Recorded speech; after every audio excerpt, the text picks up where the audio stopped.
A lot to discuss on Philadelphia 76ers Now by Chat Sports. I'm your host, Chase Senior. Before we dive into it all, make sure you subscribe to the channel. Help us get to 10,000 subs as we continue to grow Philadelphia 76ers Now. Lock us in, subscribe today, and with that, let's begin the show.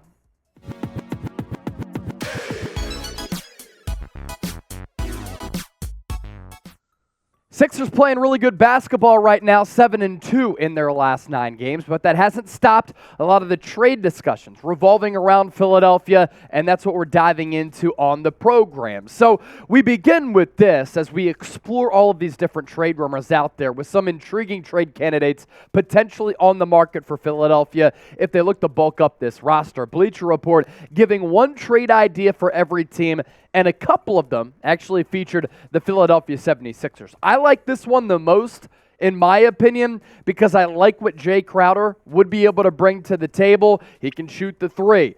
He brings toughness to the floor. Maybe a little bit more offense than a guy like P.J. Tucker if he takes some minutes away from P.J. Tucker. But if they're on the floor at the same time, I love that toughness and that dog mentality.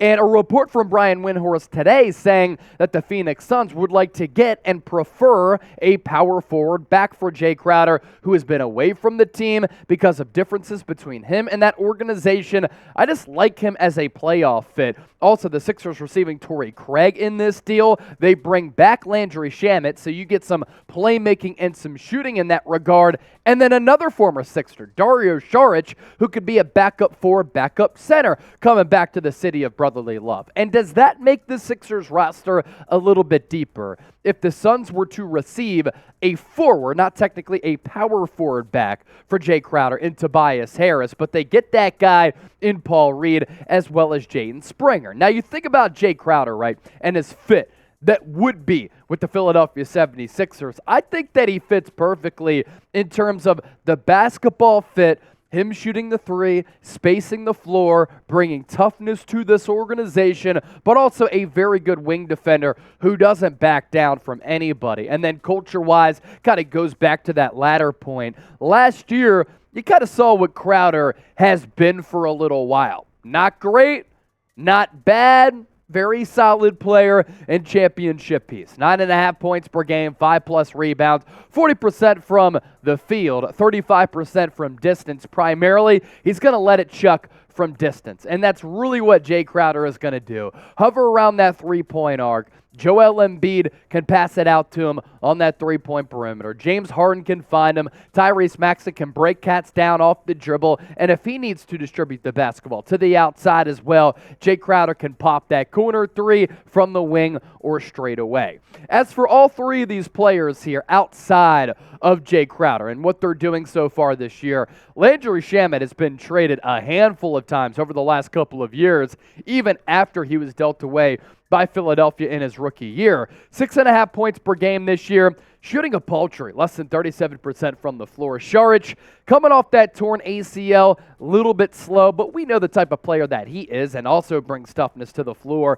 And as a small ball 4 or 5, I think Saric is a guy who can hit that three-pointer as well, mix it up down low. He brings this organization something if that trade were to take place, and that Torrey in terms of point distribution has been the best player out of all of those three. So, grade the trade from Bleacher Report. I think it's somewhat unlikely. I'm just intrigued by the idea of Jae Crowder. That's why we talked about him a couple of weeks ago.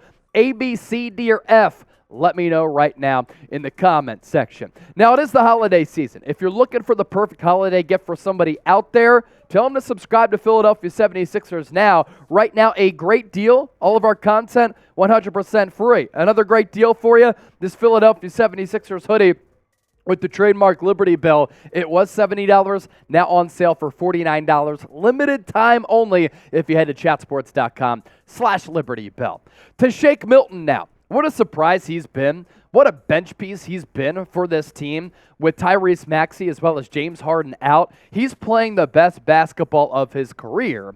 And when Maxey and James Harden come back, by the way, James Harden expected to rejoin this team during this upcoming road trip, and we'll talk about that a little bit later. Could the Sixers look to trade away Shake Milton and get some good value back, maybe even some draft compensation? His value as high as it's ever been, and he was included in another Bleacher Report trade that would bring in John Collins. I don't like the fit there. Bogdan Bogdanovic, I do, because my man can really shoot the rock and is fearless as a European who's played in a bunch of big games. We saw that, especially against the Sixers in the second round 2 seasons ago. Hawks received Tobias Harris, once again very popular in these trade conversations, Matisse Thybulle, as well as Shake Milton. Shake Milton in that deal, with the way that he's playing, is why the Sixers could get back a decent player or some draft capital. I'm just not sure this particular trade makes sense, because I don't think that a John Collins, Joel Embiid front court would really work out. We're seeing PJ Tucker struggle right now alongside Joel Embiid. How would John Collins play, whose numbers are down this year? And it seems as though ever since the pandemic, he's been involved in trade discussions as well. And he's a member of this Atlanta team right now. They traded for DeJounte Murray, of course, Trae Young having another really good season. But that team, weird vibes around it. Nick McMillan, is he going to get fired? I'm not sure. John Collins, 12.5 points, 7.5 rebounds, nearly 49% from the floor, a block and a half per night, a springy athlete. Again, I think this all comes down to the fit or the lack thereof for John Collins. That's why I'm not making that trade. But what say you? Would you make it if you were in the shoes of Daryl Morey? A for accept, D for decline. Maybe a guy like Elton Brand would make this trade, but that's why he's not running basketball operations for Philadelphia. To Shams Charania on James Harden, targeting a return on this upcoming 3-game road trip, likely in Houston on Monday. Is that by design? Is he going to be able to hit the strip clubs in Houston?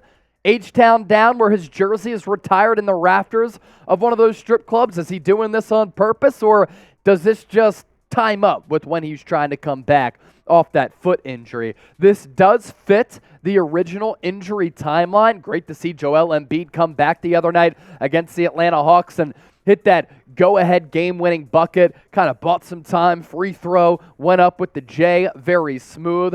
As for Tyrese Maxey, we'll see when he comes back. The expectation right now, probably about 2 to 3 weeks away from Tyrese Maxey coming back.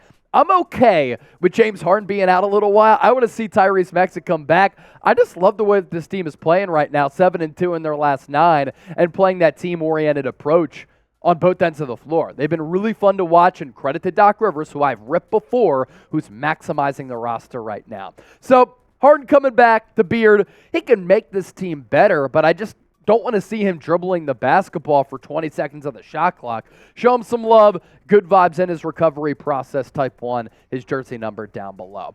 If you made it this far, once again, it's always about the real ones, and right now, let's do a real one roll call. Thanks for all of your support. If you haven't subscribed, do so right now for year-round free Sixers coverage.